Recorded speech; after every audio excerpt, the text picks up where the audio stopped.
Hey everybody, how you doing? This is the Sports Counterpoints podcast. I'm GB, and here with Brian and got Coop online from South Central Hayward. What's up, guys? What's going on? Man, we been kicking it back to it. Merry Christmas to all those who celebrate. Happy holidays. Enjoy your time otherwise. Today's December 23rd, 2025. Coming up on 2026. This is his last show of the year, right? No. Yeah, No. it is. No, because we'll get one in next week. It's going Right, to be Monday. that's 12:30. You're right. Yep. Oh, it'll most definitely have to be Monday because The turn up ensues. So. Yeah. All right, for sure.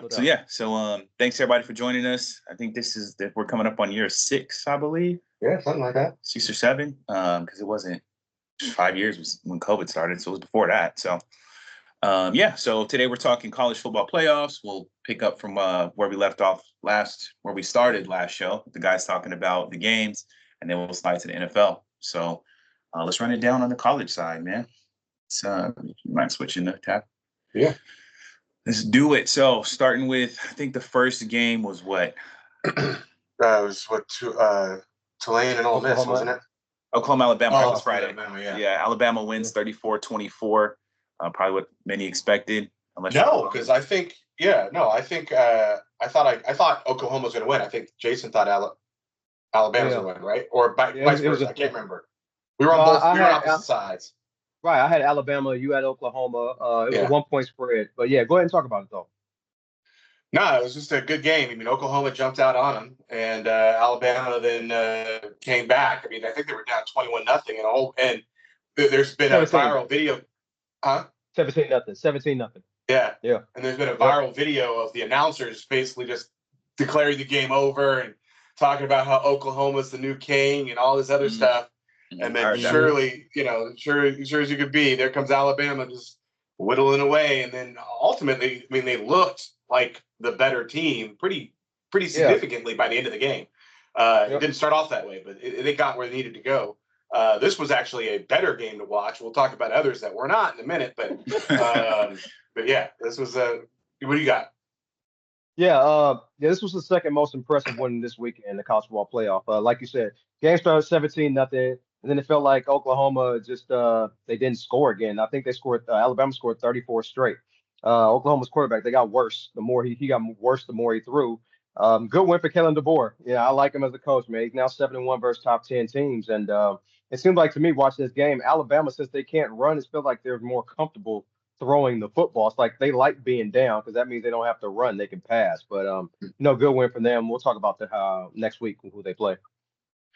Word. So then the next game was that the Miami game? Was the next one Miami, Texas?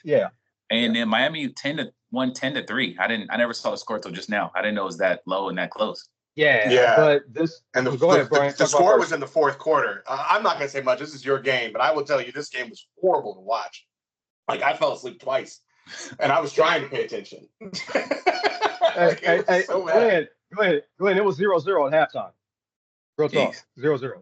But to me, this was the most impressive win of the week because you got a bunch of teenagers from Miami going into a stadium with 120,000 people and not only pulling out a victory, but the home team didn't even score a touchdown.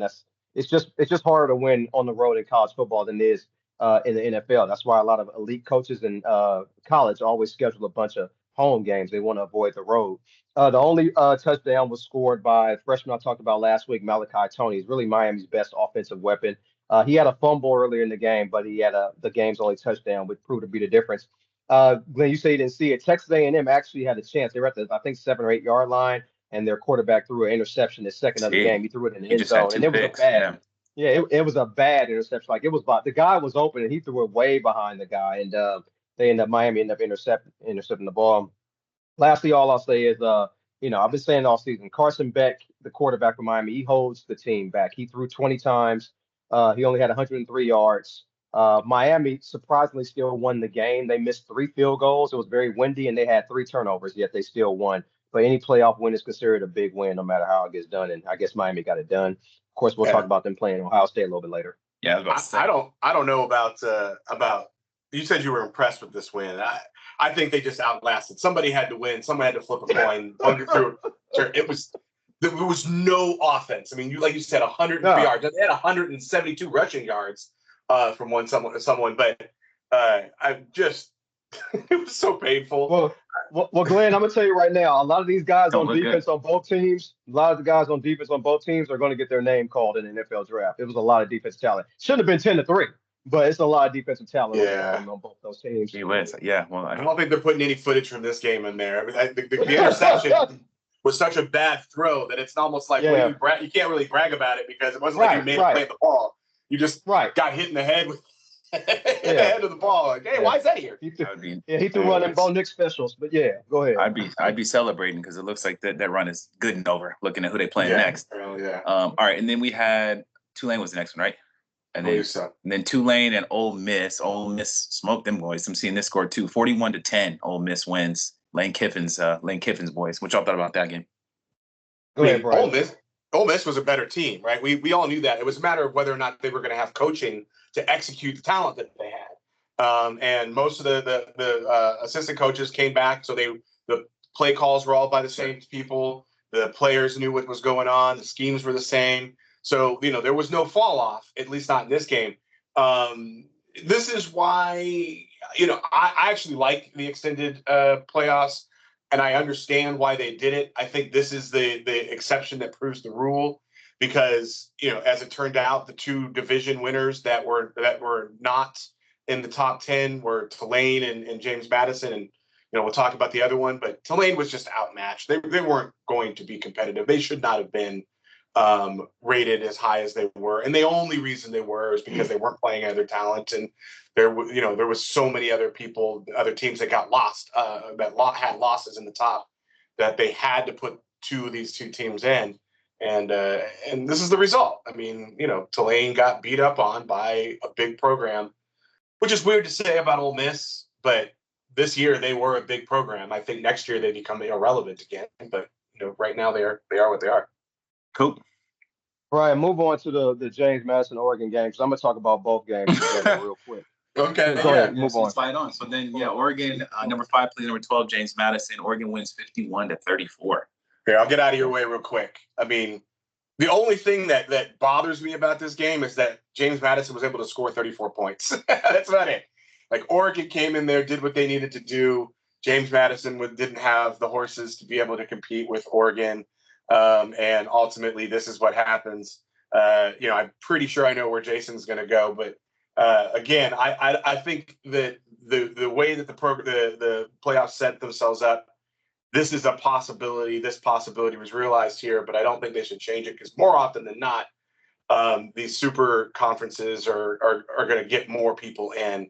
You had some weird conference championship losses and that caused kind of this one thing. But Jason, floor is yours, man.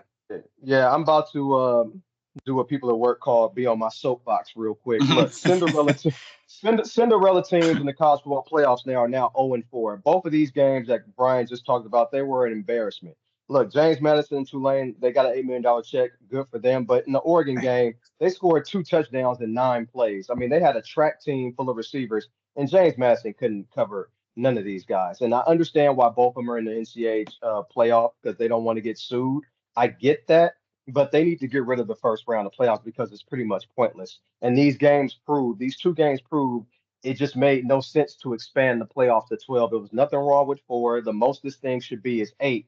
And because teams like James Madison and Tulane don't have the infrastructure, the players, or the money to win 3 or 4 games in the college football playoff. It shouldn't be a participation. It should be for teams that can really win the national championship. And because of NIL, these small market teams just don't have a chance. And I equate it to, lastly, it's my last point. I just equate them being in here to, if you win the AAA championship in minor league baseball, then that means you get to play against the Dodgers in the first round of the Major League Baseball playoffs. I mean, that doesn't happen and it shouldn't happen. Just like James Madden, Tulane, they shouldn't be in this tournament, but it's just the way it is, like Brian said. So we can move on. But these games were embarrassments. That's funny because your team, I don't know, that game was embarrassing to me. I get that you were rooting for him, but that Miami game was worse than watching Ole Miss and Hey, it was windy out there. It was windy. 0-0 at halftime. You said it. Like it was windy.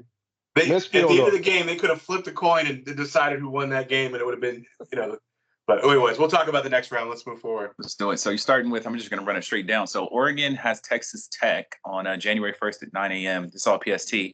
What you guys got? Oregon's actually favored in this one by 1.5, even though they're playing the team coming off of a bye in Texas Tech. Jason, where you got? In the Billionaire Bowl between Phil Knight versus Cody Campbell, I'm taking Phil Knight and the Oregon Ducks. Yeah, I'm with you on that one. I'm a little worried about the amount of points they gave up to James Madison, but I think they'll stiffen up when they have real competition. Have to. So let me tell you, they actually let them score, and Oregon in that game they took let the horses them out. score. Yeah, they let them score. They could have stopped them if they wanted to, but they let them score. I wouldn't worry about that. I just think Oregon's better than Texas Tech. Agreed. Fair enough. So then you got number 9 Alabama playing number 1 Indiana on January 1st at 1 p.m. PST. At the Rose Bowl. Indiana's favored by 7. Yeah, if Fernando Mendoza, the quarterback from Indiana, if he's the new flavor of the month now. If he kills it these next 2 games, he's definitely going to be the next hype person for the NFL draft. But despite all that, I'm still taking Kalen DeBoer in Alabama. I'll take him. I'm taking Indiana. I agree with you on the quarterback play, and he's played exceptionally well.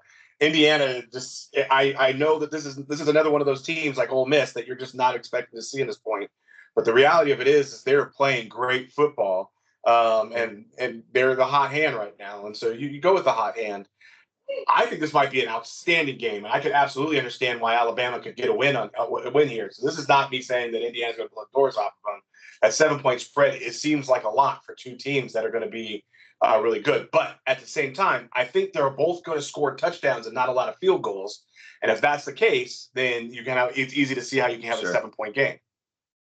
Sure. Yeah. All right. And then you got Ole Miss, number 6 Ole Miss playing number 3 Georgia, January 1st at 5 p.m. PST. UGA is favored by 6.5. Who you got, B? Georgia. They just got the horses. And the Ole Miss has had a great season. They've done all their, they handled the loss of Lane Kiffin well, but Georgia just finds ways to win these types of games, and I think they're going to win this one. Ole Miss had their big game last week. That was their all-in game. Yeah. It ends now. It ends now with Georgia. Georgia's just better, and they play defense. Fair enough. And then this game's actually on the 31st, so this is going to be on New Year's Eve. Miami, number 10 Miami playing number 2 Ohio State. Ohio State is favored by 9.5. Yeah, endless replays of what is not a pass interference call from that championship game hella years ago. But look, it's extremely hard to go to Texas A&M and then go to Ohio State then play Ohio State the following week. Miami's 0-5 in the postseason against Big Ten teams. They've never beat one in any bowl game ever, and I think it's going to be 0-6. Ohio State has a quarterback that I trust more than mine, so I'm going with Ohio State. Yeah, Ohio State's going to have this one. That has nothing to do with last week, although I don't think that Miami looked great. I just think Ohio State's probably, if not the best team in the country right now, certainly one of the top 2, and they're likely to get into the championship game. This is the 4th year that Ohio State has played in the Cotton Bowl. So all the way this shakes out, they always end up there. That means that they've got a very, very comfortable crowd because a lot of their fans are very used to going over there and being there and representing. And so I don't expect anything different this time. Fair enough. Cool. So that's college football playoffs. And then we'll slide to the NFL and talk about this last week, starting with Saturday games, the Eagles and the Commanders. No, Thursday game, right? Oh, we talked about the Thursday game. Yeah, because we were after the we did during the game. So you got Eagles, Commanders. Eagles win 29-18. Yeah. No, we talked about that game. We talked about Rams Seahawks. We just talked about Thursday. Oh, we did? Okay. All right. Yeah. So Saturday games. Eagles and Commanders. But yeah, Eagles get a win here. I don't think there's much mystery. I mean, the Eagles are so much better than the Commanders. The Commanders are not even really trying to win at this point. They're just trying to field a team so that they can hopefully get their pick go up a little bit as they take these last few L's. I don't remember anything specifically interesting about this game at all. I do. I'm at the stat line now. Jalen Hurts got 2 touchdowns, but and Saquon had 132 yards. But really, like no play. And I watched this game. No play stands out. Cool. Yeah. Look, The only thing about Philly should have won. Washington's defense is old, slow, and not good. But Washington, the only thing about this game was who was going to cover the spread, the 7-point spread, and it was evident who was going to cover the spread as soon as Josh Johnson came in the game for Washington Redskins. I didn't know that he was a backup on an NFL team. I figured he was out the Yeah. league or maybe on somebody's practice squad. Because I thought his career was over when he came in that 49er game and immediately had fumbles and interceptions. And I figured for a guy who's always doing that, it's amazing he's played for 14 NFL teams and an XFL team and a UFL team and a AAF team, whatever that is. But Philly should have won. They won, and that's all I'm gonna say about it. Yeah, shout out to Josh Johnson, man. I think he's starting this week too. Yep. And then you had the next game was the Packers and Bears in OT. Bears win 22-16. I laugh. Well, this is a good game all the way up until Jordan Love went out. But ultimately the better team won, the healthier team won. And I think we have to get to a point where we consider the Chicago Bears one of the better NFC teams, which is a little bit disturbing for me, who's not much of a fan of the Bears as an organization. But at the same time, like I didn't see this coming, right? Caleb has certainly progressed, but who had Kyle Monangai becoming a one of the better NFC running backs this season since the point where he got mid-season when he got the start. Anyways, hard-fought game. I think the better team won. I think it all but ended the Green Bay Packers' possibility of making the playoffs. I don't think they're out. I don't think they're eliminated yet, but sure. But it effectively ended them. Yeah, Green Bay. Yeah, it's gonna be hard to climb out that hole. Cool. Yeah, 2 straight weeks they lost a double-digit lead. They were up 16-6, even with Jordan Love out, with only a couple minutes left in the game. Malik Willis, who I've really never been high on, he had some nice throws in this game. And for someone who doesn't get practice reps, he during the week he kept Green Bay in the game. Yeah, he had a costly fumble, but Green Bay's defense gave this game up again, just like they did against Denver. Green Bay only had 4 penalties this game, and the Bears had 10, and yet they still lost. I'm not a Chicago Bears historian, but this game has to be one of the biggest in franchise history, and definitely the biggest in Caleb Williams' career. It was a standalone game, and he threw a walk-off touchdown throw to DJ Moore. I mean, those guys have clicked on some really impressive touchdown passes. They make big plays together.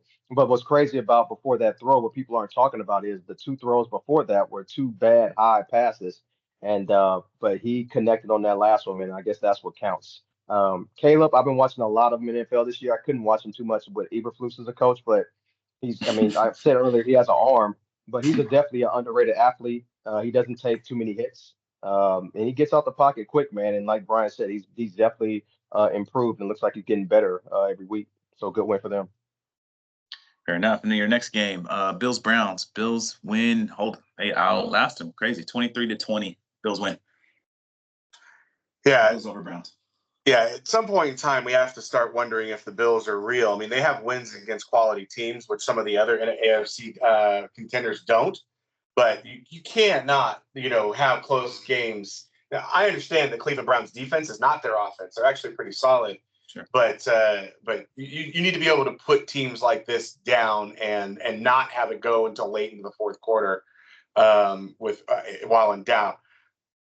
I'm not even going to bother to say too much other than Shedeur Sanders showed again when he plays a decent team, he cannot perform at any level.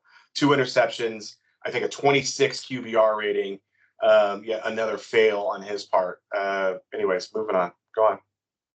Yeah, I said last week, these are the games that Buffalo loses, and they almost did. I also saw Josh Allen limping out of the game, so I don't know if he came back or not. Like you said, Sanders, so he did, 29 attempts for Shedeur Sanders, 29 attempts, 157 yards. I mean, people can fool themselves all they want thinking this is an NFL quarterback of the future because of a game against Tennessee, but I don't see it, but I guess people see something I don't. All right, so next game, Chargers Cowboys. Chargers win 34-17. Go ahead, Jason. Chargers took it to Dallas. I really like Quentin Johnson's one-hand nonchalant touchdown catch as well. Dallas didn't want no part of the Chargers physically. They pretty much checked out. And Justin Herbert did not get sacked all game. It's probably the first time all season. But this game, you guys, it made me realize why the Cowboys are the only team from the NFC to not play in the NFC Championship game in the last 30 years.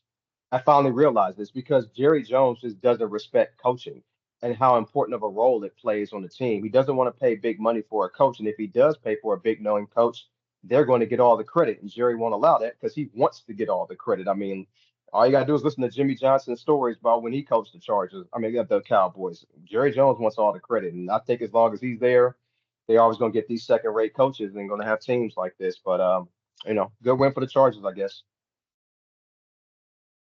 Yeah, it was a good win for the Chargers. Herbert looked pretty good, 300 yards, 2 touchdowns. As you mentioned, he didn't get sacked. The thing that I am quietly impressed with about the Chargers, which is a Harbaugh team, which usually focuses almost exclusively on the run, is how good the wide receivers are. I mean, they have 3 or 4 different wide receivers that really showed up. And at the beginning of the year, it was all about Keelan Allen coming back and Ladd McConkey going to be great. But Quentin Johnston, the last month and a half, has been outstanding. He led again with 104 yards and a touchdown. He really has been a difference maker. So if you're another team, it's hard to figure it out because you have to focus on McConkey and Allen. They're the guys that people focus on in the red zone. They're the guys that people are expecting to do big things and get the targets.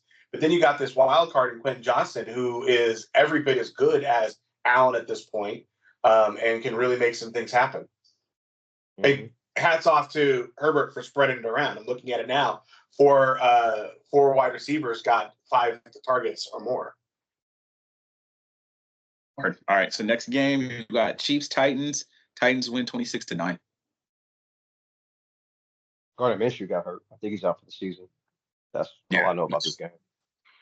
I think we had this one on, but at the same time, the Titans did what they needed to do, and they're going up against the Chiefs team that's all but over. So there's nothing real exciting to be talked about here. Definitely.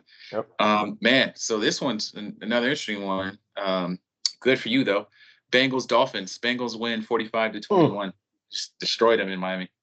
Yeah, well, but this it was is what close happens. In the first half. It was close. My bad. Go ahead, B. Oh no, I was just saying this is what happens when you don't have a quarterback. So I know you don't like Tua, but Tua was able to win some games. He was at least going to make you nervous. Quinn Ewers was not going to make you nervous. It's not going to make anybody nervous. And on the other side of the ball, Joe Burrow looked like the Joe Burrow that we used to see and expect to do great things. 309 yards, 4 touchdowns. He was a mechanic out there.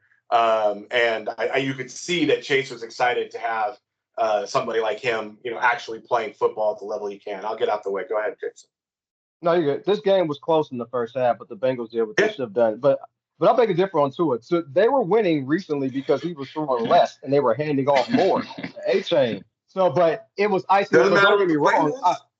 But don't get me wrong. I'd rather see Zach Wilson than Ewers or Tua or whatever with the guys at quarterback. But all I need is one more loss and I win my money. So that's what we got to pick. I don't know who they play next week, but we'll talk about that later.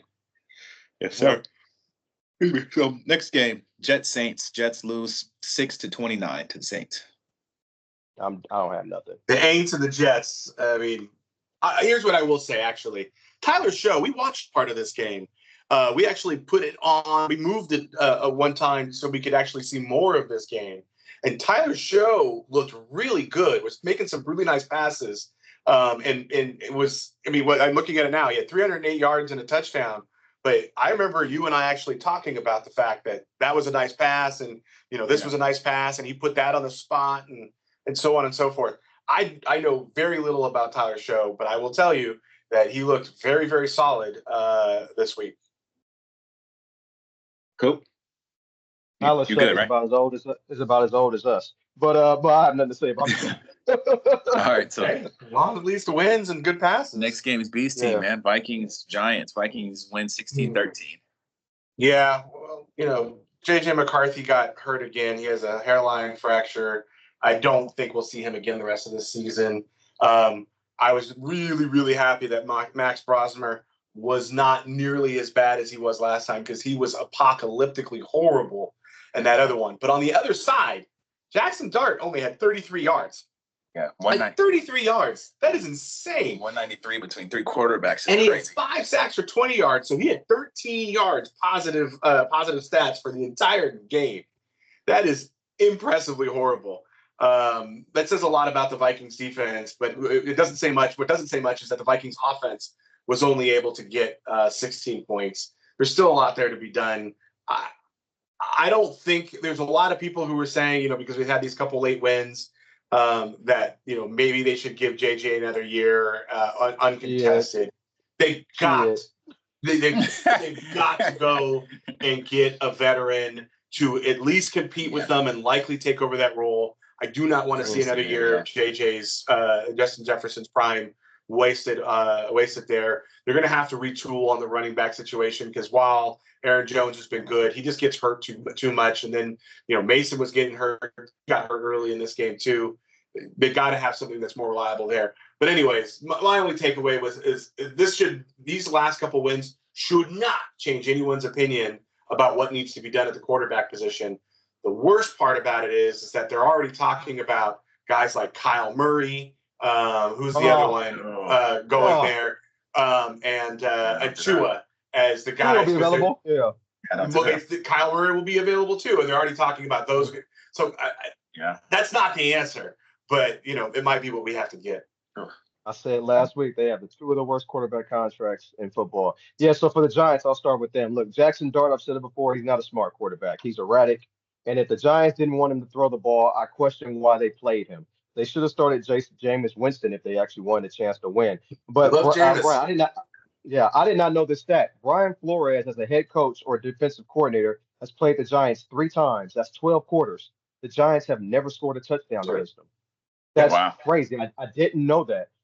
There was a time in this game, you probably saw it, Brian. It was the Giants ran the entire drive. It was 7 plays for 40 yards. They went for it on 4th and 5. Jackson Dart dropped back the pass, looked around, got sacked. Man, this dude is not smart. I see why he's been the blue tent 5 or 6 times this season. And then on the Minnesota side, what's not being said about guys like J.J. McCarthy, Joe Burrow, Jordan Love, Brock Purdy, I'm probably missing somebody. What's not being said about all these guys is they're injury prone. There's a bit, and it's just that's what they are. These guys get injured, I guess, multiple times during a season, no matter how good or bad people think each of these quarterbacks are. It seems like every 2 weeks, JJ is hurt, and he's had very limited success and hurt often. But people are advocating the right thing to do is bring him back next year, and I'm thinking, no, you do not. You might as well. You can't. I don't understand that logic. You can't waste a good roster with good coordinators hoping that J.J. McCarthy can figure it out. You have to go find another quarterback. Jason, he's not hurt. He had the one injury last year, but he's not hurt.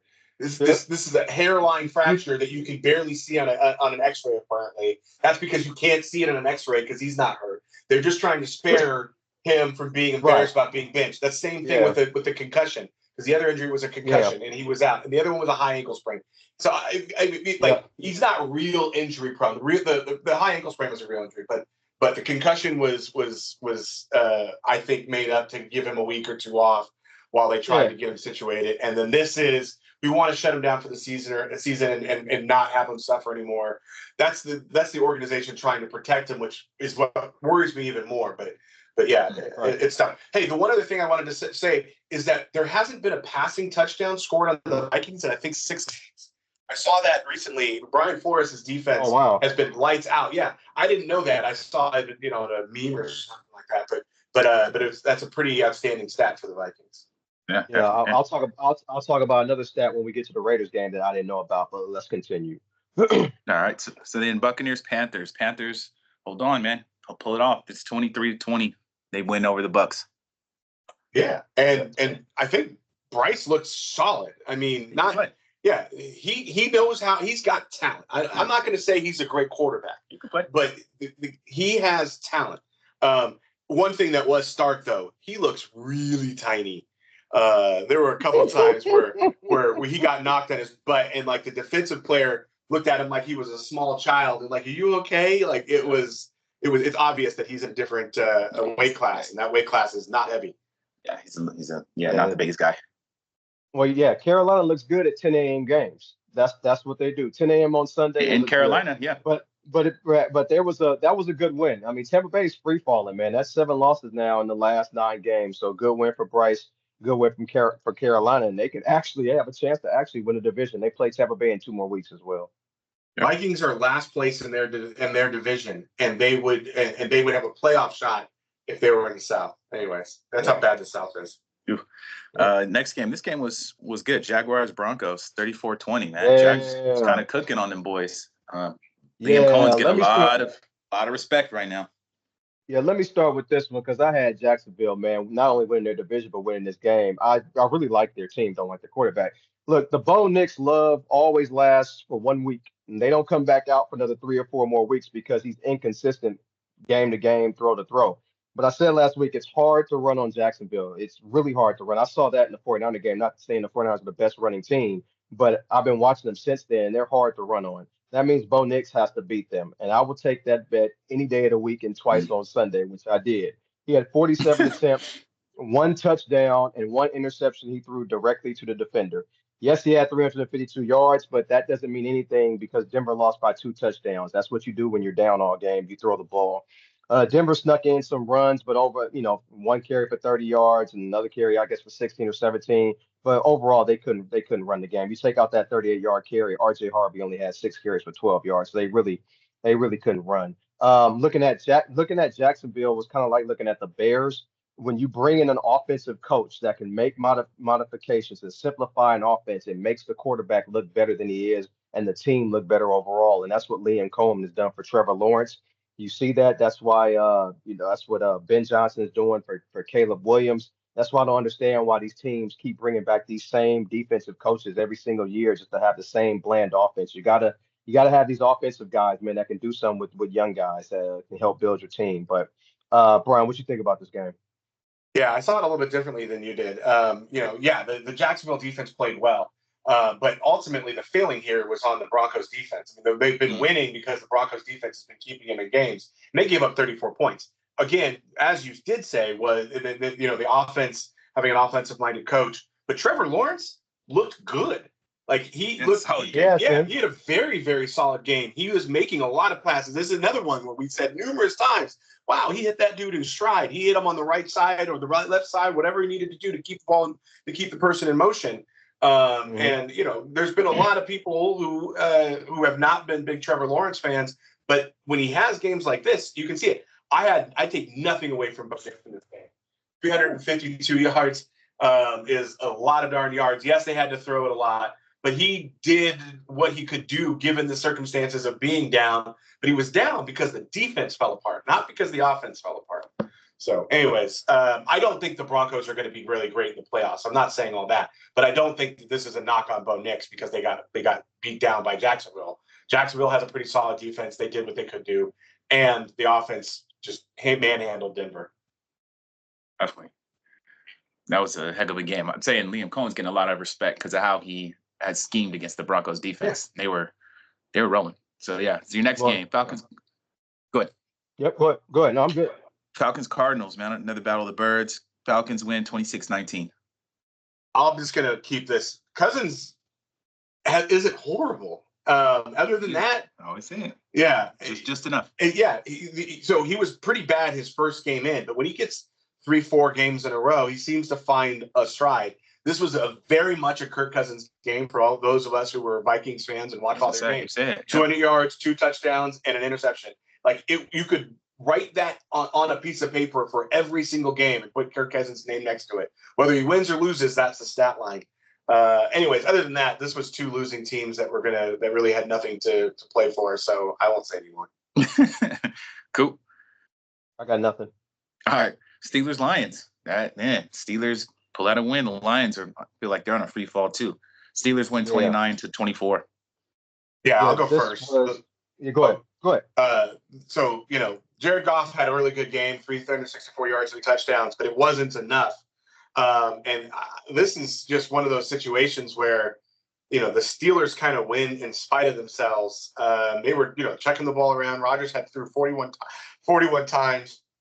The Jaylen Warren was outstanding with 143 yards and 2 touchdowns. And I'll keep on saying it. All this Mike Tomlin hate really needs to go by the wayside. There is no coach who has been more consistently good with not the best roster, and he is not the GM. And so, he does a whole lot with what he gets, and he consistently finds ways to win.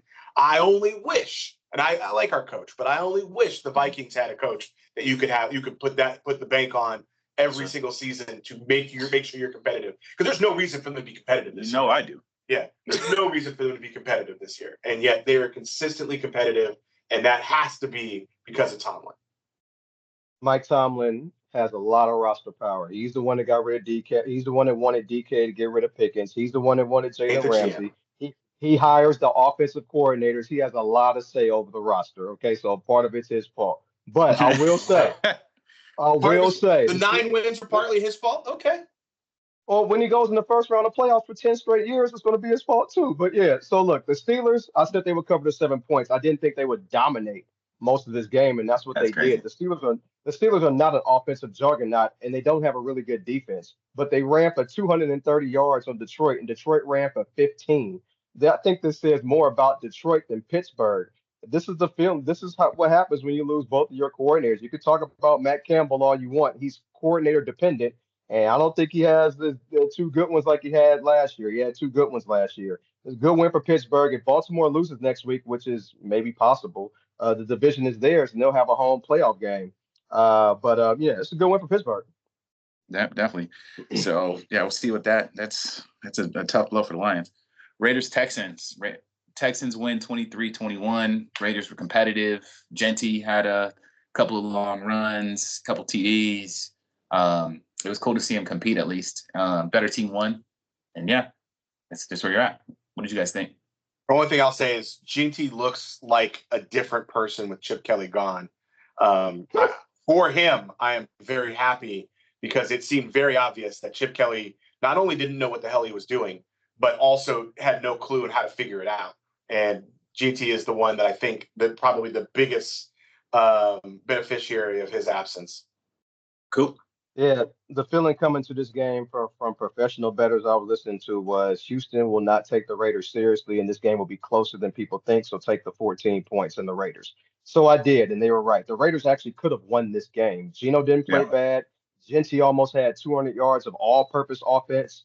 And Glenn, Max Crosby, that dude he plays hard as he was hell. I don't know if he's he was everywhere. Yeah, I don't know if he thought he had something to prove, but he acted like this team was like 1 win away from the playoffs the way he was playing. I was like, damn. That's how he always plays. Right, but the stat I want to tell you about that I didn't know about this, Glenn, is the Raiders, before this season, the Raiders have only been shut out 3 times in 40 years. I didn't know that. But this year they've been shut out twice. I didn't know they were only shut out 3 times in the past 40 years. That's crazy to me. I didn't know. I remember these 2, and I remember 1 previously. But yeah, it sounds about right though. They did a lot of winning way back. Yeah. Once upon a dream. Yeah. Right. But it was cool to see. What do you guys think about just real quick your thoughts on Houston, because they're a playoff team right now, or close to a playoff team. So what do you guys think? I think they're better than their record because unlike the Patriots and the Denver Broncos, they've actually played teams. So, anyways, I think they're better than the record. I don't think they have enough to. They're not anyone in my Super Bowl contender category. But it's nice because C.J. Stroud had such an amazing rookie year, and there was a whole bunch of signs pointing to he was going to be one of those guys that's going to be very good. I'm not going to say great, but very good going for the year. And then his sophomore year slump was abysmal. So it's kind of cool to see him sorting it back out because he seems like someone you want to root for to be good, and now he's playing solidly. Definitely. Cool. My feeling on Houston is they can beat anybody at home. Any team, I don't care who they are. They can beat anybody at home. I think they'll lose on the road, though, in the playoffs. Yeah. All set. Next game, Ravens-Patriots. Patriots win 28-24 over the Ravens. Yeah, this was one of those fight for your life games. But when Lamar Jackson wasn't able to play, it was kind of obvious that the season was over for them. I honestly don't know what the hell Harbaugh is doing with Derrick Henry. It has been ridiculous this season to see him put on the rack. because every time that man touches the ball, he makes everybody wince. The linebackers are trying to get out of the way and arm tackle him and slide into him. They don't want to have anything to do with that man. It is clear to me he has not lost a step. And the only thing he's lost is Harbaugh's confidence for some inexplicable reason. Come to Vikings, man. Come to the Vikings. Man, I want to see him. Great pickup, y'all. Yeah, I want to see him be able to be relevant. But he had 128 yards here, and it didn't even look like he was trying some of the time because he was just smooth running through holes that were created there. I have no idea what Harbaugh's doing here. Whatever he did, I didn't care. This was my biggest bet of the week, and I'm happy New England won because I bet people in the barbershop, and I didn't want to have to face those guys to pay them on Zelle. So happy for New England. Mike Vrabel now, he's 3-0 after losses. He always gets it right. Lamar Jackson, it was sad that he got hurt. I think he had a back issue. But coming into this game, he was 1-3 in night games this season. So Baltimore hasn't really been playing well in night games. But like you said, Derrick Henry was killing. And when he didn't play no more, I was like, woo! Okay, that's going to help me out a lot. But yeah, I don't have really much to say about the game. This is pretty much a lost season for Baltimore. I think this team is going to look different next year. They're going to have to retool this team because their chance was 2 years ago to win it, and they didn't win it. So you can't come back with the same team next year. You're going to have to make some changes. And New England's they're a decent team, but I don't think we both have them going to a Super Bowl. But they're ahead of schedule, I guess. All right, so we'll run this last one, and then we'll run through. We've got maybe 10 minutes left. So 49ers Colts, cool. 48-27. I think. Let me get out of your way. I'm going to say it before you get to. Brock Purdy looked really great. I said it to Glenn about 4 or 5 times last night. He was making all the right passes. Now, I also think that the Indianapolis Colts defense was garbage, and it was a lot easier to make those passes. But you still got to give credit where credit was due. He was hitting people in stride, which you could be on a field by yourself. If you throw the ball high or low or whatever, it doesn't look right. In this instance, it looked like they were running practice routes with how well they were operating in the offense. Go ahead. Yeah, it was cool that y'all scored as many points as Philip Rivers' age. That's cool. That's kind of funny. And I'm start super tight. Right. You put that I'm up. Actually going to start. I'm gonna start with Philip Rivers. He's actually better than a few stars in the NFL. I would take Philip Rivers over Tua or anybody at the Jets or Giants or Atlanta or Arizona throw out there. He ain't throwing it deep though. You're already talking about him coming back next year. Actually, he ain't throwing it deep. He could play. At the end of the day, though, I don't really feel sorry for the Colts at the end of the day because they did the same thing Seattle did. They pretty much put all their chips on the table with Daniel Jones. And that's their fault. I mean, Daniel Jones will never solidify any quarterback position. I mean, he looked good handing the ball off a lot to Jonathan Taylor. But when you have a resume as long as Geno Smith and Daniel Jones, you just can't tie your franchise to those guys. It's just a long history. It's just like people picking Tua last week to beat Pittsburgh in Pittsburgh. Tua's never won a cold weather game. You just can't ignore history like that. So that's on the Colts side. They're pretty much probably out. On the San Francisco side, Brock Purdy pretty much owned the middle of the field, touchdown passes to 4 different receivers. And I know there's no game that Brock Purdy can never play where people will think he's good. The excuse is always going to be he's okay or he's a bad quarterback playing with talented personnel like Demarcus Robinson and Kendrick Bourne and Jawan Jennings as if Tom Brady. Okay, we see what you're trying to do. As if Tom George Brady Kittle and George Kittle George Kittle left the game with an injury. Christian McCaffrey's lost the explosiveness. Yes. As if Tom Brady never played with Gronk, Mike Evans, Chris Godwin, Antonio Brown, and Joe Burrow. And Joe Burrow and Jalen Hurts never played with 2 $20 million receivers on their team, which they do. I guess they play with a lot less talent than Brock Purdy. So I get it. But off of that, Kyle Shanahan. It sounds like you're making more excuses for Purdy than most people are, just in the opposite direction. No excuses, not at all. The man's playing with lesser talented receivers. People don't give him credit for that. Debo is not Jerry Rice, or was not Jerry Rice. But lastly, Kyle Shanahan needs to actually, somebody needs to whoop his ass because to have Christian McCaffrey still in the game, up 2 touchdowns, I just don't get it. Every time McCaffrey has had 27 touches or more in the game, the 49ers have lost every game afterwards. They're 0-4, and we play the Bears next week. And I'm gonna let you know right now, we're gonna lose that game. But anyway, Kyle Shanahan needs his ass whooped for that. You just can't overuse McCaffrey like that. You got to kind of save him when you can. He had that one big loss from being up and lost in the Super Bowl. Everybody points back to it. Hey, the one thing I will say, you made a comment earlier about the Indianapolis Colts putting all their eggs in the Daniel Jones basket. No, they did not. This was supposed to be a gap year. This is supposed to be the year between when they get one of a big free agent. They signed Daniel Jones late because they couldn't get any of the big name free agents. And Daniel Jones did pretty darn outstanding for being a guy that nobody wanted, that was brought in late. They clearly didn't think that they had a chance because they would have gotten that they were going to be good, because then they would have had a better backup situation. They found themselves in a situation where they win. And Phillip Rivers has been admirable. I mean, if I were the Colts, I would absolutely think about bringing Phillip Rivers back in offseason to get in shape. Yeah. All right. They put all their eggs in there because they traded 2 first-round picks for Sauce Gardner. You don't do that when you have Daniel Jones as your quarterback. That's not the guy you do a trade like that with. They didn't do that until the middle of the season once they had won off their first 4 games. All right, let's run the sweep. Jones. But go ahead. They were 4-0. Hey, with that O-line, bro. Daniel Jones. That O-line put Russell Jones in there. Shout out to ODB. All right, so Dallas at Washington. So these are Thursday. This is Christmas Day.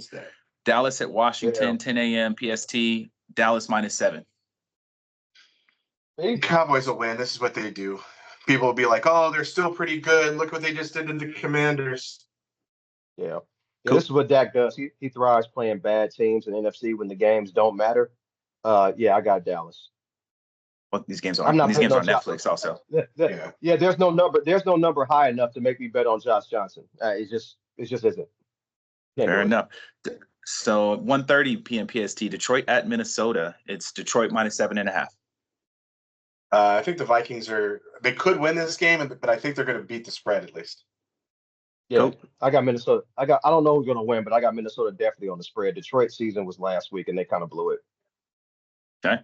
5:15 p.m. PST again. This is on Prime Video. Man, they got 20 different streaming services for this day. Right. Denver at Kansas City was way bigger game. Yeah, when they put this 2 months ago.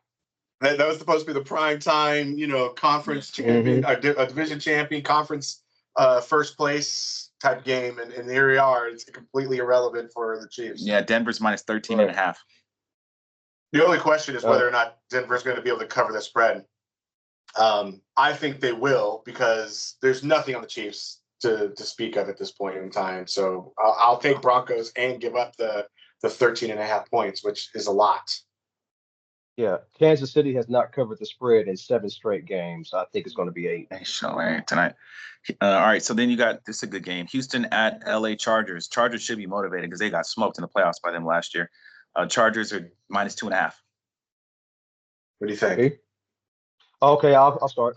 Both teams here are due for a letdown. Well, Houston actually had their letdown last week against the Raiders. Chargers are due for a letdown. Herbert, last 4 years against teams with above 500 record, 9-15. I just think Houston's better. I'm taking Houston.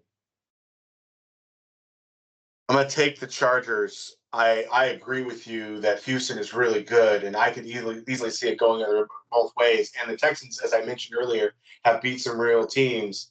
The thing that gets me is I don't know that there's any defense that can go 4 deep at wide receivers right now, guard 4 deep at wide receivers without putting a linebacker on Quentin Johnson or someone like that, or Ladd McConkey. And when you do that, it's going to be a problem. I think the Chargers can take advantage of that.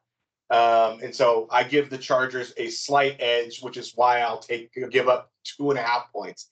If it were 3.5 points, I probably wouldn't do it, but Chargers and 2.5 points. All right, you got Baltimore at Green Bay, and that is on 5 p.m. on Saturday. The other game's at 1:30. Green Bay -3. Yeah, Green Bay -3.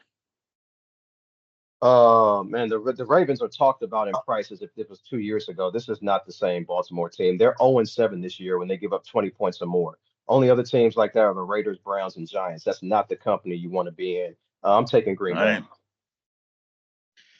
Is Love playing? I don't know. They said Malik Willis. Yeah. It doesn't matter to me. I'm still. He practiced though. He practiced. Yeah. He practiced. I'm gonna go with the Ravens. The Packers are just taking too many losses and injuries. So that's not to say that I have a crystal ball, but the Packers are taking a lot of injuries, and it's hard to win games. So there you go. All right, let's keep running them. Hey, you talking about injuries? Tell me about it. Yeah, I know. Tell me about it. Go ahead. Man, Arizona at Cincinnati. This is on Sunday. It's 10 a.m. Arizona at Cincinnati. It's Cincinnati -7. Yeah, I'll take Cincinnati. I mean, Joe Burrow. Yeah. Joe Burrow looks like the Joe Burrow of old, and he looks like half the guy he looked like last week. There's nothing on the Cardinals that can stop them. All right. Pittsburgh at Cleveland. Yeah, Arizona should be able to move the ball, but I'm taking Cincinnati as well. Yeah. Pittsburgh at Cleveland, 10 a.m. on Sunday. It's Pittsburgh -3.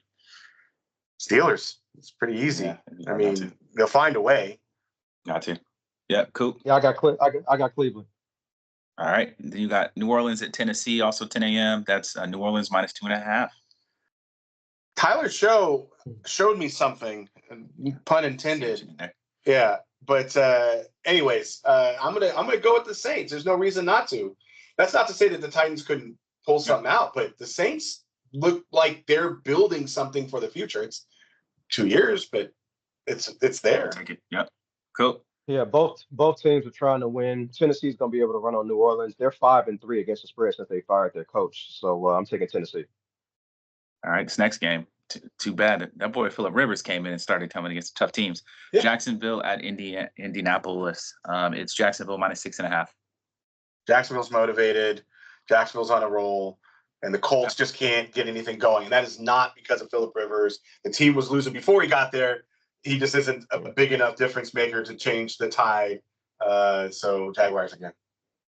I'm not sure if he even starts. They might even start Riley Leonard, to be honest with you. But I'm taking Jacksonville regardless.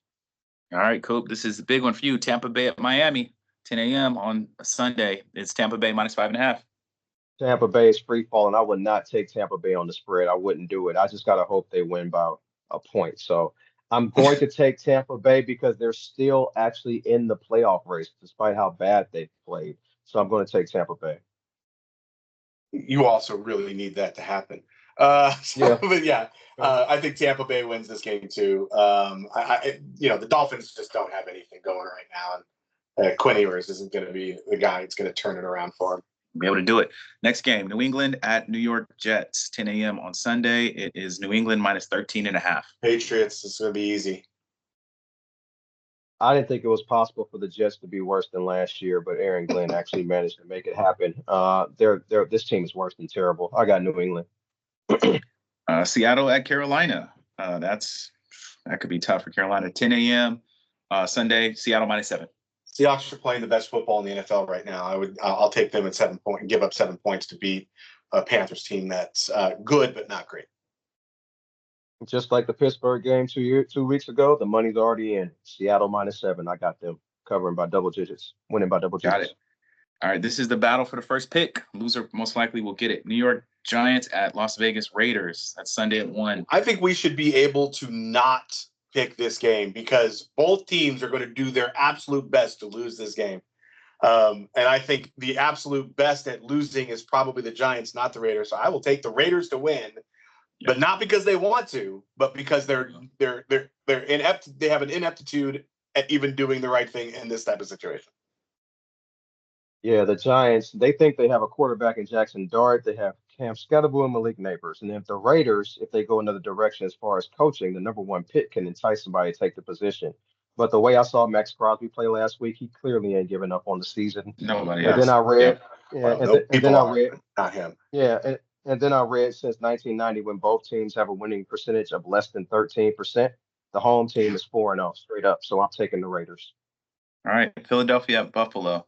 Buffalo's -1.5 at Sunday afternoon. This should be a good game. Crazy.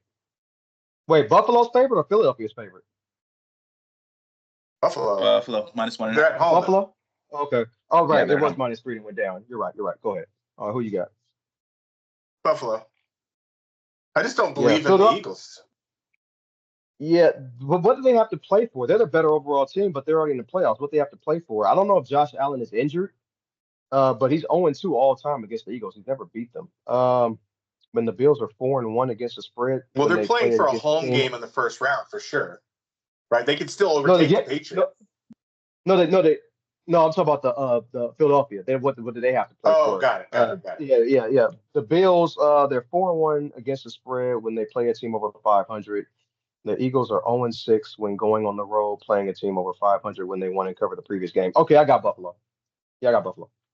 All right, and then you got Chicago at San Francisco in You Santa already put Clara. yours in, so make it official. Yeah, 5:20 on Sunday night.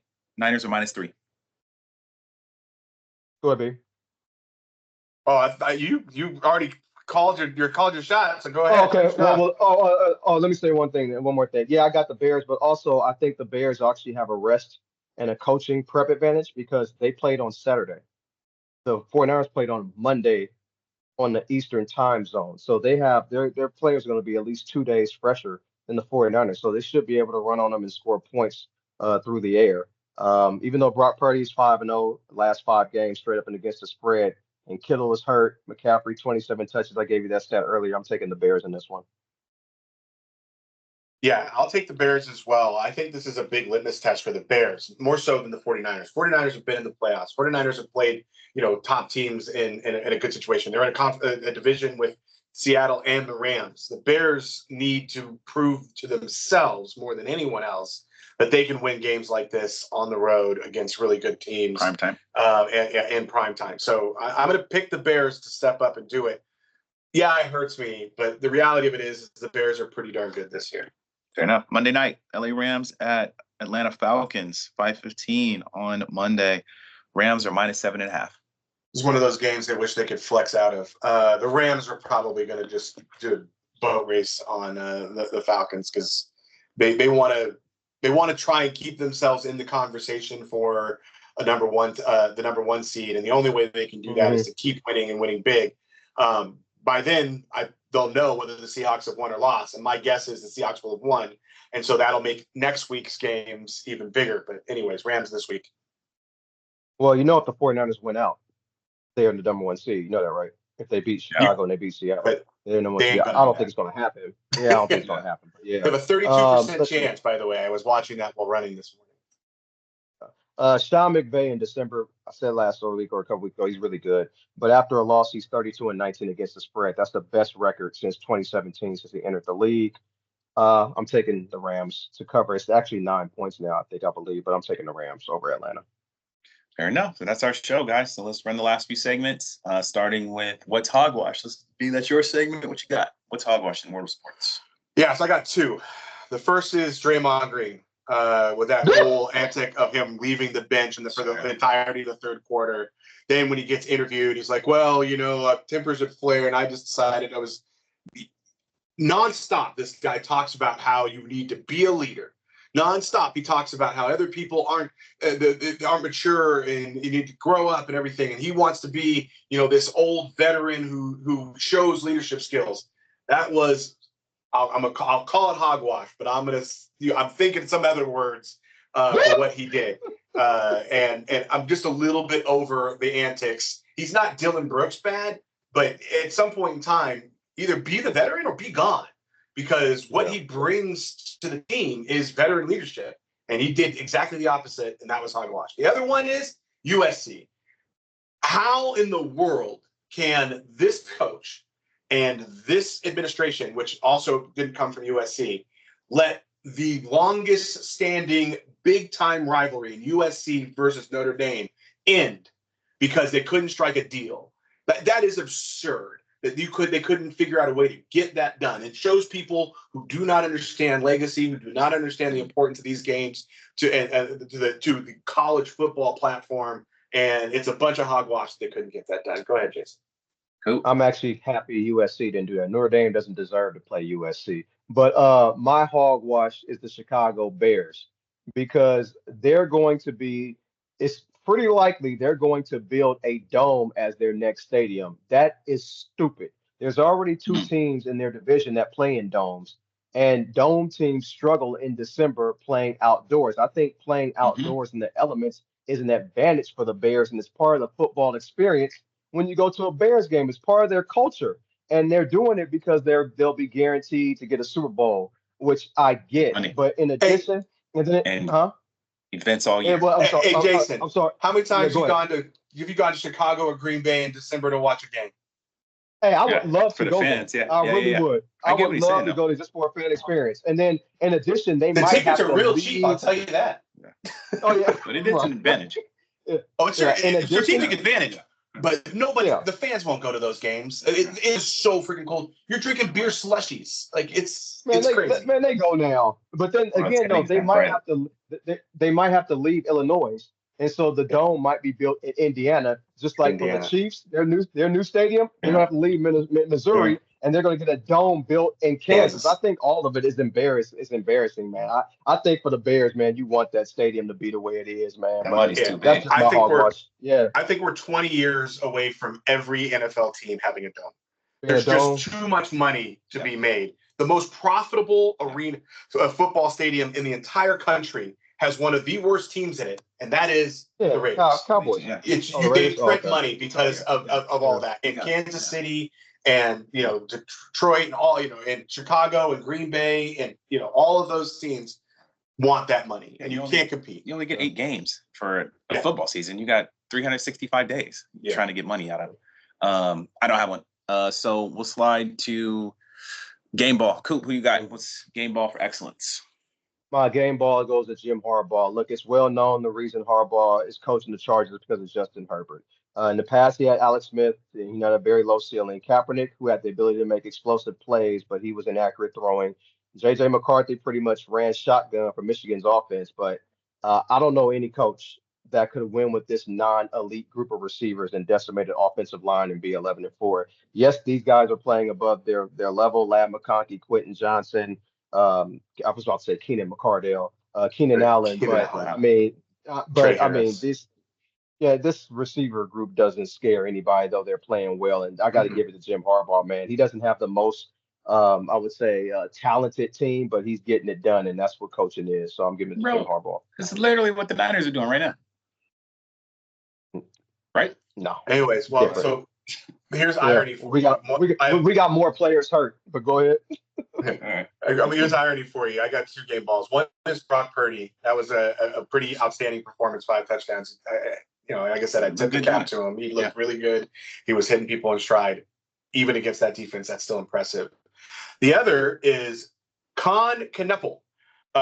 So he is the fastest player ever to get to 100 threes.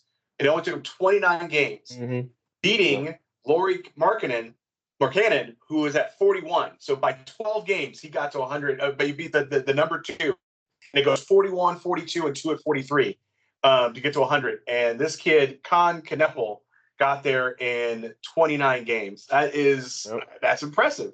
And so, hats off to him for doing that. Random fact. Okay. I like it. I heard about that. Yep. And then minute to win it, man. Mine is just for thanks to everybody for listening, rocking with us another year. It's 2025. We're coming to a close. Thanks for listening. Happy holidays to everybody who celebrates. Blessings. Yeah, Brian, I know you close this out, so I'll go back on my soapbox. But before I do, I want to say I want to thank everybody for listening, because there's never been a time where there are so many dumb people speaking in microphones right now. So I want to thank everybody for listening. I'm glad to be a part of it. Having said that, the NCAA needs to do something with the college football playoff. And the main thing they need to do is create a playoff for the non-power conferences. Of course, I know money is an issue because a smaller conference won't generate as much money, but teams like James Madison and Tulane need to play each other in a separate playoff and not in the college football playoff.